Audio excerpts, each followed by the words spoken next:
Hi everyone.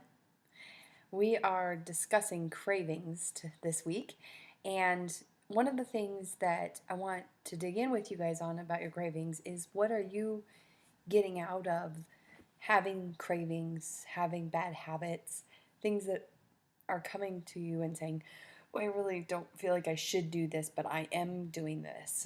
Because oftentimes cravings kind of mask a need that we don't know how to meet for ourselves.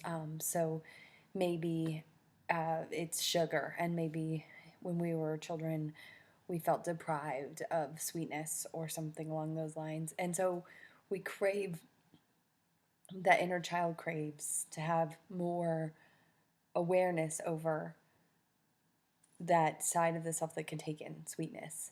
And so then we crave sugar. Or maybe it's workaholic behavior, and maybe we've never felt good enough.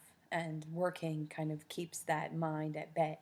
At least I'm working myself to death, so I'm working hard enough.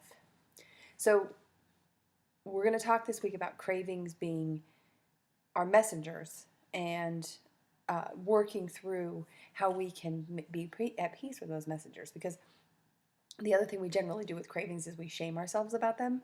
We tell ourselves we can't handle it. We tell ourselves that we're bad. We should know better. And oftentimes, even people around us will tell us that as well. So, this week we're going to work on understanding that deeper need behind the craving, listening to yourself and saying, what does this do for me? When I take in this thing, instead of the shaming language I use when I do it, what else am I trying to meet that I don't know how or don't have permission to? One of my biggest struggles is to be able to feel like I can calm down when there's a big, huge to do list. Like, I feel like I have to get to the bottom of the list. But there's never a bottom of the list. It's always going to be there. There will always be something more to do. In fact, the more you do, the more there is to do. So I know this consciously, but I struggle to meet that need. And I'm always looking for ways to try and figure out how to shush the mind. And, that can really go into spaces that are not healthy. So, but if I focus on knowing what that need is and I try to figure out that underlying message to myself, I could start working on giving myself permission to that space, giving myself understanding and forgiveness in that space, and then moving into a space where I can meet that need and that underlying thing, rather than look for ways to just kind of numb out to it, if that makes sense.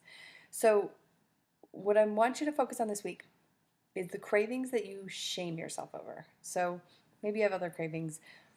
If you think they're fine and you're not shaming yourself, then let's not focus on those, because I'm sure there's something in there that you're like, oh, I shouldn't do this, chocolate or whatever it is. So get yourself kind of aware of the craving, and then let's focus on the need that's not getting met and that doesn't have permission, and maybe figure out where that lack of permission started.